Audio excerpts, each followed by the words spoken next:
عورت بھی اعلیٰ تعلیم حاصل کر سکتی ہے، عورت ملازمت بھی کر سکتی ہے، لیکن اسلامی حدود کے اندر رہ کر۔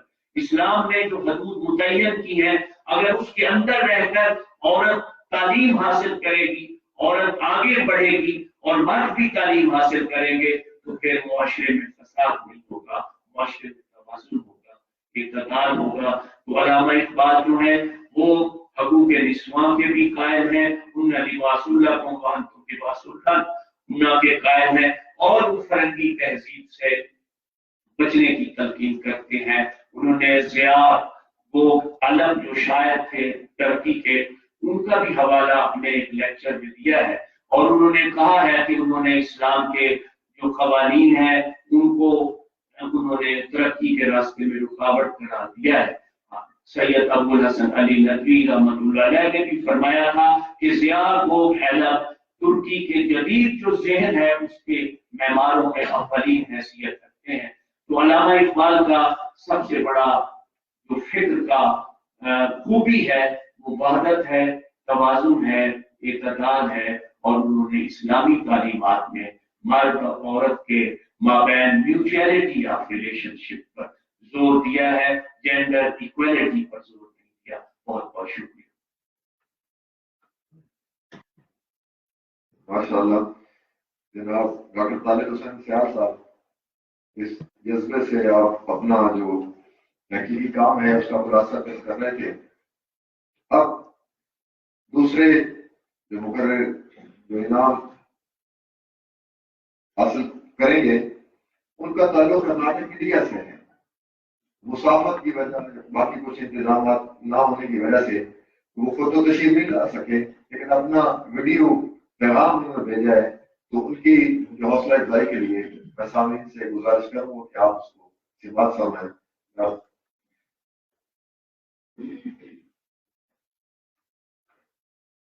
یہ صابر حسین ندوی صاحب ہے۔